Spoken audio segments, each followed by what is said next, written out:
વલસાડ જિલ્લામાં મેઘરાજાએ ધમાકેદાર બેટિંગ શરૂ કરી છે અને ઉપરવાસમાં ભારે વરસાદથી ઔરંગા નદી બે કાંઠે વહેતી થઈ। નદી કિનારે આવેલ પિચિંગ વિસ્તારમાં પાણી ભરાયા તો ગામ સુધી પહોંચાડવા પોલીસે લોકોની મદદ કરી। ભારે વરસાદને કારણે જનજીવન પર તેની સીધી અસર વર્તાઈ રહી છે।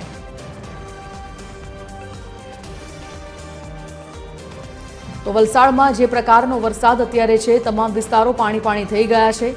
सूचना तंत्र तरफथी लोकोने अवारनवार आपवामां आवे छे के घरनी बहार बने त्यां सुधी न निकळवुं। रोड रस्ताओ पर पाणी भराई गया, जनजीवन प्रभावित थयुं छे। वलसाड जिल्लामां मेघराजानी आ तोफानी बेटिंगथी जनजीवन पर जे तेनी असर देखाई रही छे। जोई शको छो औरंगा नदी बे कांठे वहेती थई छे अने खास करी नीचावाळा विस्तारोमां ज्यां जुओ त्यां पाणी भराई गया छे। पिचिंग विस्तारमां पाणी भराई गया, जेना कारणे गाम सुधी पहोंचाडवा पोलीसे लोकोने मदद करवा माटे आववुं पड्युं।